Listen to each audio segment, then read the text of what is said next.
Story border dot ஏன்னு சொல்லிட்டு ஒரு வெப்சைட் இருக்கு. இப்போ ஃபாலோவர்ஸ் தான் வந்து சஜஸ்ட் பண்ணாரு. நீ வந்துட்டு உன்னோட ஸ்கிரிப்டை வந்துட்டு முடிச்சுட்டு அப்லோட் பண்ணினா ஆட்டோமேட்டிக்காக அதுவே ஷார்ட் டிவிஷன்ஸ் பண்ணி உனக்கு தேவையான ஸ்டோரி போர்டை அதுவே கிரியேட் பண்ணி கொடுத்துட்டு இருக்கு. இன்னொன்று வந்துட்டு எனக்கு ஐடியா இருக்கு, சினாப்சிஸ் இருக்கு, அதை கொடுக்குறேன், ஸ்டோரி ஸ்ட்ரக்சரை உங்களால் கிரியேட் பண்ண முடியுமான்னு பார்த்தா அதுவுமே பண்ணிச்சு. அதையே பண்ணிட்டு அதுவுமே ஸ்டோரி போர்ட்லாம் கிரியேட் பண்ணி கொடுத்துச்சு.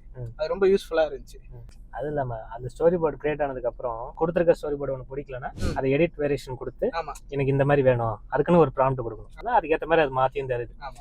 இது வந்து அஃபோர்ட் பண்றது வந்துட்டு பெஸ்ட்னு நினைக்கிறேன். அந்த எடுத்த ஷூட்டை வந்து இதுல பண்ணாம ஏஐ பண்ணாம அந்த வீடியோஸ் நம்ம எடுத்துட்டோம் நம்ம. ஆனா அந்த விஷுவல் காமிக்குதுல எல்லாம் அதே மாதிரி வந்துருச்சு எல்லாமே.